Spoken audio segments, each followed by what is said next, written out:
너무 긴장하지 마시고 제가 잡아드릴 테니까요. 같이 전체적인 틀만 한번 보겠습니다. 자, 34번.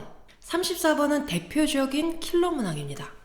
1등급이 안정적으로 나오는 친구들도 이 문제는 건너뛰고 풀라고 해요. 시간 남으면 그때 돌아와서 풀면 되니까요.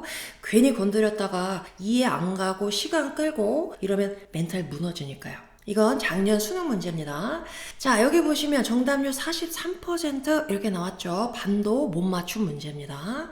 자, 도전해 보겠습니다. 처음부터 보겠습니다. Successful integration. 자, 이런 식이에요. 성공적인 통합. 뭔가 개념이 확 잡히지 않고 날아다니죠. 자, 또 봅니다. Educational technology. 교육적인 기술 하시면 안 되고요. 자, 자꾸 개념을 구체화해야 합니다. 우리가 알고 있는 교육기술 뭐 있을까요? 자, 여기 저희 교실에 있는 전자칠판. 자, 이렇게 구체적인 생활 속의 예시를 머릿속에 그리는 게 내 언어로 만드는 가장 좋은 방법입니다. 자, 그리고 성공적인 통합, 실행. 굉장히 관념적인 언어들이죠. 영어의 어려운 글의 특징입니다. 개념을 명사화하죠. 성공적인 통합이면 성공인 거죠. 그죠? 자, 그러면 전자칠판의 성공은 이렇게 읽어볼게요. 자, 그 다음 봅니다. is marked by that technology. 그 기술에 의해서 표시가 되는데요. being regarded by users as an unobtrusive. 되게 어려운 단어가 나왔습니다. 자, 그런데 밑에 보니까 주석 달려있네요. 눈에 띄지 않는. 자, 그 다음에 facilitator of learning, instruction, or performance. 만만치 않죠. 자, 첫 문장은 무조건 2번 읽는다고 했습니다. 다시 갑니다. Successful integration of an educational technology. 전자칠판의 성공은 is marked by that technology. 그 기술에 의해서 표가 납니다. 근데 명사 뒤에 이렇게 ing가 나오면요. 이렇게 묶어주세요. 끝까지 묶어서 앞에 있는 명사 꾸며주는 형용사구입니다. 그러면 뒤에서 끌고 오는 해석을 해주셔야 되겠죠. 자, being regarded by users. 사용자에 의해서 간주되는 기술인데요. 자, regard하고 as는 짝꿍입니다. 뭐로 간주가 되냐면 unobtrusive는 아까 눈에 띄지 않는. 자, facilitator, 촉진제 이러면 너무 어려워요. 수단, 도구 이 정도로 볼게요.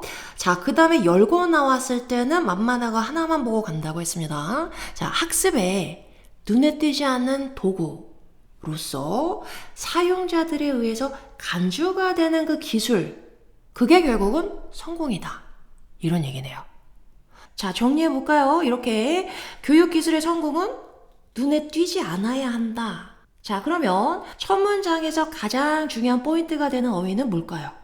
그쵸? 이거겠죠? 눈에 띄지 않는, 뭔가 내가 예상 못했던 거, 그게 포인트입니다. 이 작가가 누구나 다 아는 얘기를 하려고 글을 쓰진 않겠죠. 뭔가 특이한 자기만의 주장을 하려고 글을 쓸 테니까 이렇게 눈에 띄는 키워드를 골라내야 합니다. 자, 그런데 교육기술의 성공? 눈에 띄지 않아야. 전자칠판에 성공하려면 눈에 안 띄어야 한다고요? 이 큰 게? 자, 이런 의문이 생겨야 합니다. 지문과 대화를 해야 합니다. 그럼 그 답을 다음 문장에서 찾아봅니다. 자, 이렇게 나왔어요. When the focus shifts. 초점이 이동하는데요.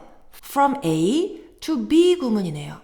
기술에서 교육적 목적, 기능을 얘기하는 거죠. 그 기술의 기능. 기술에서 기능으로 초점이 이동할 때 성공이다. 이렇게 요약할 수 있을 것 같아요. 기술이 아니라 그 기능에 주목할 때 성공이다. 자, 그러면 첫 번째 글하고 연결해서 읽으라고 했습니다. 자, 연결 한번 해볼게요. 기술이 성공했다는 것은 눈에 띄지 않아야 성공이래요. 그러니까 기술이 눈에 띄면 안 되고 그 기능만 눈에 들어와야 된다. 그게 성공이다. 자, 이 정도 읽었으면 이 문제는 풀어준 겁니다. 작가의 뜻을 어렴풋이 우리 이해하고 있는 거죠.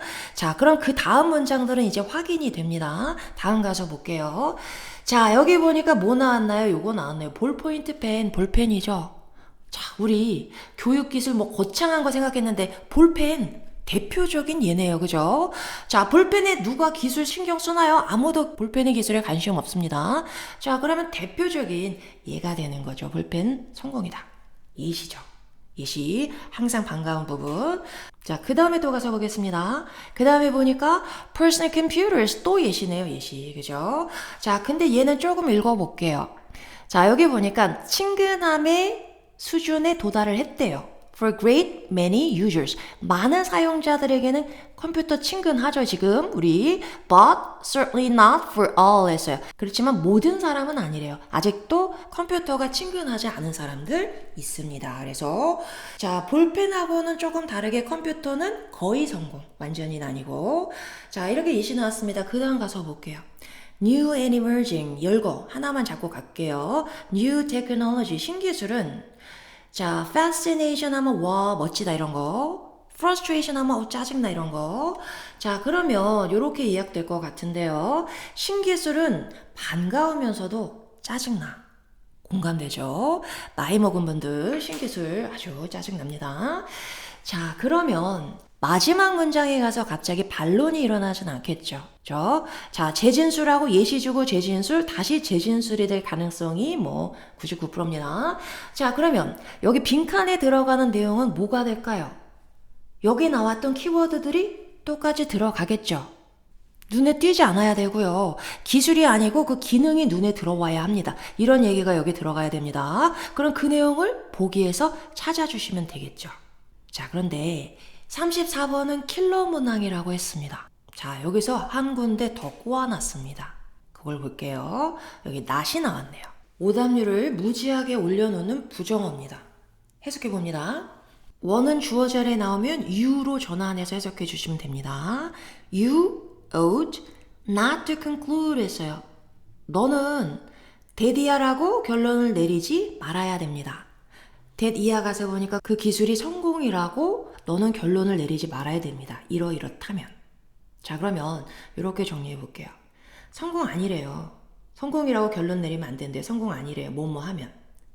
자, 그러면 빈칸에 들어갈 말은 얘네들의 반대말이 되겠죠. 이렇게 되면 성공이야. 성공 아니려면 얘네의 반대가 여기로 들어가야 되겠죠. 자, 그런데 그럼 얘네 반대가 뭐냐? 이렇게 접근하면 다시 꼬입니다. 우리가 또 글짓기를 해야 하기 때문에 뇌에 부하가 더 걸리게 됩니다.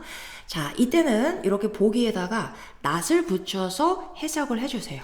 그래서 이게 얘하고 일치하면 그게 정답이 됩니다. 자, 이런 건 스킬이죠. 자, 그럼 붙여서 한번 읽어볼게요. 사용자는 기술에 대한 친밀감을 성공적으로 확보하지 않는다. 친밀해야 성공이죠. 친밀하지 않으면 성공 아니에요. 자, 완전히 반대말입니다. 자, 그런데 자, 여기 보시면 1번 골라서 틀린 수험생이 29%입니다. 이렇게 반대말이 가장 오답률이 높습니다. 그래서 not에 대한 준비는 아주 철저하게 해놓고 시험장에 가야 합니다. 자, 그 다음 두 번째 가서 볼게요. 여기도 not을 붙여서 읽습니다. 사용자의 포커스는 기술 자체이면 안 된다. 기능이어야 한다. 요거 정답이네요. 킬러 문항 지금 풀어내셨습니다. 수고하셨습니다. 자, 이렇게 풀어보시니까 어떤 생각이 드세요? 영어 자체의 문제보다 글읽기의 문제가 굉장히 중요하다는 얘기죠. 그죠? 국어하고 영어하고 공통이라고 했습니다. 자, 영어는 국어보다는 훨씬 구조가 단순합니다. 여기 보시면 주제문 잘 잡고 나면 그 다음에 재진술, 게다가 예시 때문에 또 도와주죠. 자, 이 흐름을 파악하면서 읽는 것이 굉장히 중요합니다. 처음에 문제 풀어보라고 줬더니 거의 한 80%를 틀려왔던 학생이 이 흐름 파악하면서 읽는 거 조금 훈련하고 나니까 그 다음부터 정답률이 거의 70%로 올라가더라고요. 똑같은 영어 실력 베이스에서. 그래서 이 훈련을 해나가는 게 굉장히 중요합니다. 우리 학생들한테 영어 공부 뭐가 힘들어? 라고 물어보면 대부분 어휘라고 대답을 해요. 왜냐면 내가 문제를 틀렸는데 그 안에 모르는 어휘가 있었기 때문에. 자, 어휘를 물론 알고 있으면 훨씬 더 쉬워지긴 합니다. 그런데 그건 다는 아니란 얘기예요. 미국 사람들도 타임즈 읽으면 모르는 단어 많이 나옵니다. 그때마다 찾아보지도 않아요. 그냥 작가가 잘난 척 하려고 뭐 이런 단어 썼구나 생각하고 넘어갑니다. 글은 흐름으로 읽는 겁니다. 이 훈련이 굉장히 중요합니다. 자, 그런데 여기 의외의 복병이 하나가 더 있습니다. 아까 보여드렸던 화면이죠. 자, 여기 폭탄, 관념적인 난해한 언어. 그래서 쉽게 읽어가는 거 연습해야 된다 말씀드렸습니다. 자, 그런데 의외의 복병이 하나 있다고 했습니다. 자, 어휘가 아니라 오히려 문법이에요. 우리 아이 문법 여러 번 끝냈는데요. 중학교 때 문제 없었는데요. 생각하시는 분 많으실 거예요. 문제는 뭐냐면 중학교 때는 문법을 문법 문제 푸는 데만 적용을 했었죠. 그런데 문법을 우리가 공부하는 궁극적인 목표는 문법 문제 푸는 게 아니에요. 수능에서는 문법 문제 하나밖에 안 나옵니다. 우리가 문법을 공부하는 궁극적인 목적은 정확한 해석입니다. 단어가 이런 순서로 이런 형태로 나열되면 이렇게 해석한다 라는 규칙을 모아놓은 게 문법이에요. 그런데 우리 아이들은 문법을 문법 문제 푸는 데만 적용하고 해석에는 적용을 못하고 있다는 얘기죠. 자, 이것도 이렇게 추상적으로 볼 게 아니라 구체적으로 한번 보겠습니다. 자, 문법이 왜 중요할까요? 우리 한 지문도 풀었으니까 이 정도 문장은 별거 아니겠죠. 자, 같이 한번 보겠습니다. 좀 어휘 역시 어려운데 어휘 그러면 제가 이렇게 정리해 드릴게요. ambiguous 하면 애매모호한, context 문맥, indicate 보여준다, intend 의도한다. 자, 한번 보겠습니다. ambiguous term 애매모호한 용어는 is one 하나입니다. 했으면 이제 3초포로 빠진 겁니다. 자, 여기서 one은 하나가 아니고요. 대명사입니다. 자, 이렇게 보면 조금 친근할까요? I like the pink one 이렇게 나오면 나 분홍색 그거 좋아해 이런 얘기. 앞에서 막 우산 고르고 있었어요. 막 예쁜 색깔 굉장히 많아. 형형색색. 자, 근데 그 중에서 나는 I like the pink one. 난 분홍색 우산이 좋아. 이런 얘기죠. 자, 여기는 one은 앞에서 언급된 umbrella를 받아옵니다. 자, 그럼 얘도 마찬가지니까 앞에는 당연히 term 받아오겠죠. 애매모호한 용어는 용어입니다. 자, 그 다음에 보니까 which 관계대명사 들어보셨죠? 관계대명사는 형용사절 접속사니까 여기서부터 묶습니다. 묶어서 자, 앞에 있는 명사를 꾸며주는 형용사절입니다. 그러면 우리는 이렇게 뒤에서 끌고 오는 해석을 해주셔야 됩니다. 자, 해석해 볼게요. Which has more than a single meaning. 하나의 의미보다 더 많은 의미를 가지고 있는 용어가 당연히 애매모호한 용어겠죠. 뜻이 두 개니까 이 중에 뭘로 쓰였을지 헷갈릴 수 있겠네요. 자, 그 다음에 and 뒤에 보니까 후수 관계대명사가 하나가 더 나왔습니다. 자, 또 묶어봅니다. 여기까지. 그래서 원을 꾸며주는 형용사절이 A, and B 하고 두 개가 나온 구조입니다. 자, 구문은 깔끔히 정리가 됐고요. 자, 해석을 해볼 텐데 근데 후수는 뒤에서 끌고 오는 해석이 불가능합니다. 그래서 앞에 있는 명사를 이 자리에 넣고서 해석을 하는데 우리가 후수를 소유격 관계대명사라고 하죠. 그래서 얘를 소유격의 형태로 넣어주시면 됩니다. 자, 원은 term을 받아온다 그랬어요. 용어. 자, 그러면 용어의 하고 소유격. 용어의 문맥이라고 하면 그 용어가 쓰인 그 주변 내용을 얘기하는 거죠. 자, 그 용어의 주변 내용이 does not clearly indicate 분명하게 보여주질 않습니다. which? 웬 관계대명사? 이러면 또 3,000%로 빠진 겁니다. 자, 얘는 관계대명사일 수가 없죠. 관계대명사는 명사 뒤에 나와야 돼요. 형용사절이니까. 자, 얘는 동사 뒤에 나왔습니다. 그러면 명사절 접속사입니다. 자, 이렇게 보여드려 볼게요. I know which one you like 했어요. 동사 뒤에 나왔으면 명사절. 명사절 접속사일 때 which는 which one, 어떤 것. 뒤에 나온 명사를 항상 꾸며줘요. 어떤 것을 네가 좋아하는지 나는 알고 있습니다. 이런 얘기. 자, 그럼 여기도 마찬가지예요. which는 meaning 꾸며줍니다. 어떤 의미가 의도되었는지를 분명하게 보여주지 않는 게 애매모호한 용어겠죠. 자, 보시면 어휘가 어려워서 해석이 안 되는 게 아닙니다. 그럼 문법을 몰라서냐? 그건 아니에요. which 관계대명사 다 배웠고요. which 명사절 접속사 다 배웠습니다. 자, 그런데 문제는 뭐냐면 문장에서 적용하는 연습을 내가 안 해봤기 때문에 계속 안 된다는 얘기예요. 그래서 그 문법이 녹아 들어가 있는 문장을 자꾸 연습해보는 게 중요합니다. 이게 요리하는 거하고 똑같은데요. 우리가 어떤 레시피를 받아오면 한번 쭉 읽어보고 나면 그 다음 요리가 막 되나요? 그렇지 않죠? 요리하다가 다시 레시피 찾아보게 되고, 다음번에 다시 또 그 요리할 때는 또 다시 레시피 봐야 되고, 이렇게 여러 번 해봐야 이제 손에 딱 익어서 바로바로 요리가 가능해지는 거죠. 영어도 똑같습니다. 문법을 내가 배웠어요. 제가 막 재밌게 설명해 줄 거야. 위치는 이런 기능, 이런 기능이 있어. 자, 그러면 집에 가서 문장에 자꾸 적용하는 연습 해봐야 된다는 얘기죠. 그게 더 웨이의 뼈대 바르기 연습입니다. 자, 이건 제가 토익 수업에서 처음으로 도입한 건데요. 저희 조교 중에 이런 친구가 있었어요. 거의 영어 까막눈이었는데 미친 듯이 공부를 열심히 하는 친구가 있었습니다. 그래서 그 친구가 토익이 RC 점수가 495점 만점인데 85점 맞던 친구였어요. 근데 저희 수업 들어와가지고 열심히 공부하니까 금방금방 300까지는 올라왔습니다. 자, 근데 열심히 공부를 했는데 그 다음 달에 점수가 또 300인 거예요. 그래서 뭐 다음 달에 오르겠지. 그리고 또 이제 지켜봤어요. 또 열심히 막 공부를 했는데 또 300이에요. 불안해지는 거죠. 내가 가르쳤는데 점수가 안 오르니까. 그래서 그 친구를 불러다가 우리가 분석을 한번 해봤어요. 너 뭐가 문제야? 구조 분석 완벽하게 하고요. 문법 달달달달 외우고 있습니다. 자, 그런데 시켜봤더니 뭐가 안 되냐면 해석이 안 돼요. 그러니까 문법을 해석하는데 적용을 안 하고 있더란 얘기예요. 저도 영어 공부를 한 지가 좀 오래돼서 그냥 문법 가르쳐주면 아이들이 적용을 하리라고 생각했는데 시키지 않으면 연습을 하지 않더라는 얘기예요. 그래서 제가 그 친구를 보고 그때 너무 충격을 받아가지고 GP를 시작했고 그래서 만든 게 동시토익 교재입니다.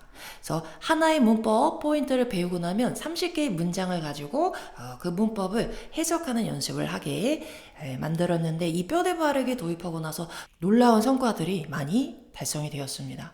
그래서 이걸 똑같이 요번 더 웨이 영어에도 도입을 하는데 토익 문장 가지고 연습하면 안 되겠죠. 그래서 제가 이 부분에 정말 신경을 많이 썼는데 우리가 결국 우리의 목표는 수능이기 때문에 학력평가원에서 출제한 문장들에 익숙해져야 하겠죠. 그래서 평의 문장에서 전부 발췌를 했습니다. 발췌하는데 한 2달 걸렸습니다. 제가 동굴에서 웅녀가 마늘 까먹던 그 심정으로 주리를 틀면서 전체 문법 항목별로 발췌를 했습니다. 지금 봐도 아름다운 자료입니다. 자, 그 다음에 레시피 자꾸 봐야 한다고 했죠. 문법도 마찬가지입니다. 수업 들으면 큰 틀은 남아있지만 세세한 내용은 자꾸 까먹습니다. 그런데 문법책을 펼쳐놓고 반복해서 보게 되진 않죠. 그래서 제가 문법 수업을 하고 나면 그날 배운 내용을 줄 거예요. 계속 반복해서 볼 수 있도록 이게 문법 노트입니다. 손바닥만한 사이즈로 총 34장으로 구성되어 있어요. 뼈대 바르기와 문법 노트는 이미 저의 10년간의 토익 수업에서 검증된 방법입니다. 영포자였던 친구들이 와 독해가 막 돼요. 막 이런 소리를 해요. 이번에 제가 수능에 맞게 수능 버전으로 개정했습니다. 아마 토익에서는 동시 토익이 이렇게 연습하는 문장을 제공한 유일한 콘텐츠였던 것 같아요. 수능에서는 많이 팔렸던 책 중에 천일문이라고 있죠. 그 책 좋은 책입니다. 연습해 볼 수 있는 문장들이 많아서 굉장히 많이 팔렸는데 그 책의 단점은 문법 설명이 거의 나와 있질 않아요. 그래서 중하위권 친구들에게는 어렵고 상위권 학생들만 볼 수 있는 책이라는 단점이 있는데 자, 우리 수업에서는 모든 게 다 어우러져 있습니다. 보통 고3이나 N수생을 대상으로 한 강의들의 경우도 문법에 대한 연습을 시켜주진 않는단 말이에요. 그래서 끊임없이 그 빈틈이 메워지지 않는 친구들이 굉장히 많습니다. 그래서 우리 더 웨이 영어에서 더 늦기 전에 그 문장의 빈틈 메워서 독해력, 해석력을 키워야 되고요. 그 다음에 글 읽는 흐름 파악하는 거 연습해 나가면 그다지 어렵지 않습니다. 의외로 고3까지 영어 4등급 나와서 막 고민하다가 재수하면서 바짝 공부해서 점수 올라가는 친구들 많단 말이에요. 그래서 그렇게 많은 시간이 걸리는 작업이 아닙니다. 이번 4개월 동안 완벽하게 정리해 놓으시고 영어는 나는 1등급. 이게 가져다주는 심리적 안정은 굉장히 큽니다. 수능은 멘탈 싸움이다 라는 얘기 많이 들어보셨죠? 결국은 한 과목이라도 내가 안정적으로 1등급 믿을 만한 구석이 있으면 그만큼 마음이 편해집니다. 그래서 요번 더 웨이를 통해서 1등급 다 만들어 놓고 우리 중3 예비 고1의 경우는 그 기반 다 만들어 놓고 시작하셔야 되겠습니다. 자, 벌써 긴 시간 수능이 왜 어려운지 그리고 어떻게 공략해야 하는지 알려드렸는데요. 다음은 더 웨이가 어떤 커리큘럼과 규제를 준비했는지 보여드리고 세부 시간표 등 보여드리고 마치겠습니다.